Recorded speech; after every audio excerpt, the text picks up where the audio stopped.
Hey, good morning, geometry, and welcome back from fall break. Hope it was relaxing.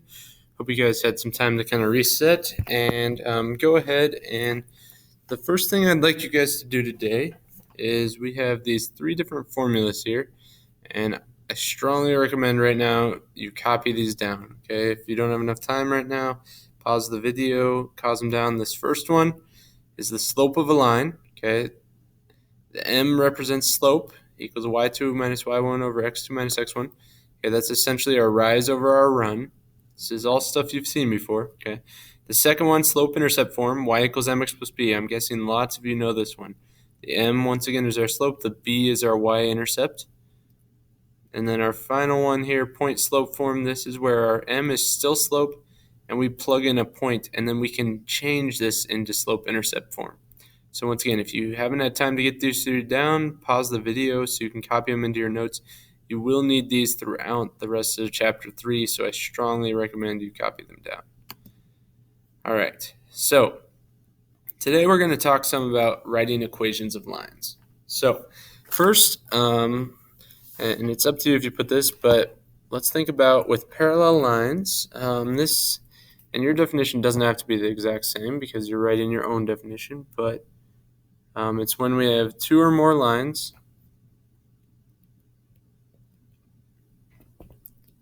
and hopefully you know by now they will not intersect. However, that's not it. The only thing, they also have to be on the same plane. Okay, so two or more lines on the same plane. Because remember, skew lines also don't intersect, but they are not parallel because they're on different planes. All right, so now for this first section, all we're going to need is this first formula here, y equals mx plus b. And in order to solve these problems, it says write an equation of a line with a y-intercept of -3. So remember we said the y-intercept, that's our b, our slope of 2, that's our m. All I have to do is write y equals 2x minus 3, and we are done. Now this next one, same exact concept, except this time it says telling us the y-intercept and the slope. They labeled it using the variables, but if anything, that should make it easier. So just be careful. Y equals 1/2 x plus 4. All right, so remember 1/2, it's our rise over run, so it would be like up 1 over 2, up 1 over 2, if we were graphing that.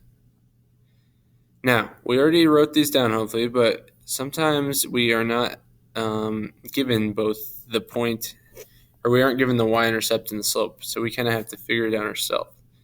So if you look here on this, we are given a point and a slope, so we can plug it in when we are given a point and the slope, we can plug it into point slope form. So all I need to do is identify which one's my x1 and which one's my y1. Hopefully you know that x is what comes first, so that's x1, that's y1. And then from here, as you can see at the top, right there, I'm going to plug it in, so it's going to be y minus -1, because that's our y1, equals -2 parenthesis x minus 3, because that's our x1. And remember, the way I got my m was right here. That's my slope. So that word is what told us what our m was. Okay, now y minus -1. Hopefully you know that means that we're adding if we subtract a negative. So y plus 1 will equal, we distribute here, and we get -2x plus 6. And we're almost done. The final thing we got to do so that we can get it right here in slope-intercept form is move this 1 over by subtracting it. So we get y equals -2x plus 5. And right there, that's our final answer. It's a line that has a slope of -2, which the slope's right there, and it goes through this point if we would graph it. All right, now sometimes we don't have the slope. We just have 2 points. So if you look here, it says If you're not given the slope, solve for the slope using y2 minus y1 over x2 minus x1. And remember, we said you can also think of that as your rise, changing up and down, over your run, the change in left to right. So first, let's identify this is our x1, this is our y1, this is our x2, this is our y2. If you did it the other way around, it doesn't actually matter. The key is that you're consistent. So if the 2 is x1, then the 0 has to be y1. If the 2 is x2, then the 0 has to be y2. As long as they're paired up with their partner, it doesn't matter which one's 1 and which one's 2. So our slope. We will plug these in. So I'm going to do 3 minus 0 over 4 minus 2. And once again, if you had chosen to do it the other way, it would also work. The key is the 3 and the 4 go together, so they both have to be in the first slot. The 0 and 2 have to go together, so they're both in the second slot. If you would switch them, that's fine, but they still need to be in the same slot, meaning both the 0 and 2 would have to switch, and the 3 and 4 would have to switch. You can't just switch one of them. Okay, so 3 minus 0 gives us 3. 4 minus 2 gives us 2. So our slope here is 3 over 2. Now we can choose which of these points we want to plug in to point slope form as given right here again. So 2, 0, and 4, 3. I don't care which one you use. However, I am going to recommend anytime you have a 0, use that one because that will then, when you multiply, cancel out, making it less work on your end. If you want to use 4, 3, you can. You'll get the same answer, but I think the 2, 0 is easier. So y minus y1, which is 0, equals 3 over 2 parenthesis x minus 2. So y minus 0 is the same as y equals 3 over 2x. Now, when we multiply this 3 over 2 with the negative 2, think about it. 3 over 2 times negative 2 over 1. Anytime it doesn't have a denominator, we know it's a 1. Okay, so when we multiply, we go across the top, or you can simplify first if you want, but I'm going to get negative 6 over 2, which reduces to negative 3. And that right there is our final answer, and we are done. So go ahead and let's solve this next one. Same idea. It goes through this point with the slope. Okay, so once again, we can identify our x1 and our y1. This is our m. We're just going to do y minus y1 equals m times x minus x1. So we'll still have y minus 3 equals half x. That becomes minus 1 if you're not sure how I did that. 1 over 2 times negative 2 over 1. We get negative 2 over 2, which reduces to negative 1. Okay, we're almost done. Just add the 3, and you are done. All right, so once again, one more example here that involves just given 2 points. So we're going to establish this is our x1, this is our y1, this is our x2, this is our y2, and our slope we got to find. We'll do the negative 2 minus 1 all over 0 minus negative 2. Now be careful here when we do this. We're going to get negative 3 on top.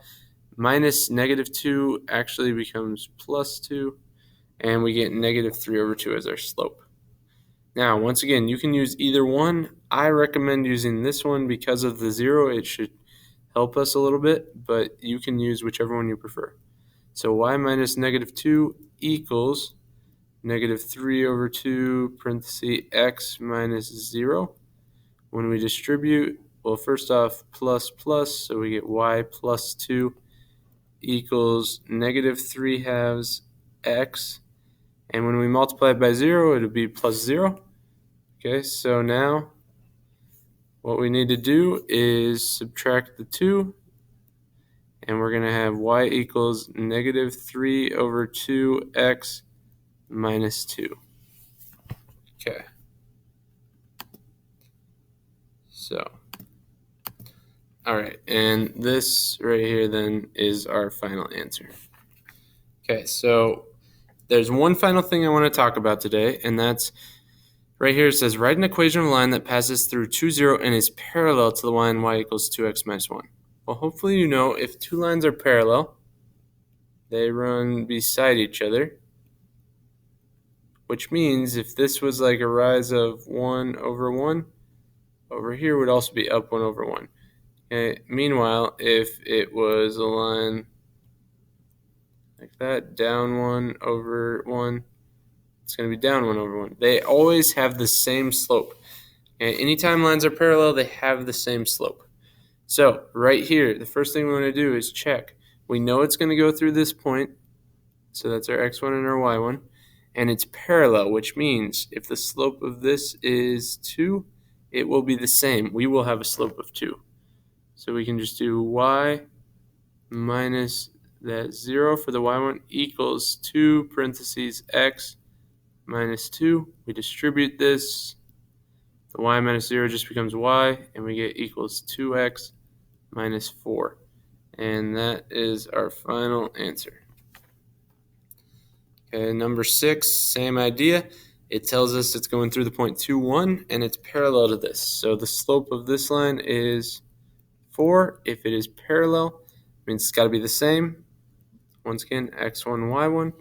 So y minus 1 equals 4 parentheses x minus 2. We distribute that 4. Y minus 1 equals 4x minus 8. All we got to do is add the 1, and we are left with y equals 4x minus 7. And that is our final answer. Okay, we've got one more, and this one is a little bit more difficult. It's the same general concept. However, you'll notice right here the equation 2x minus y equals 1.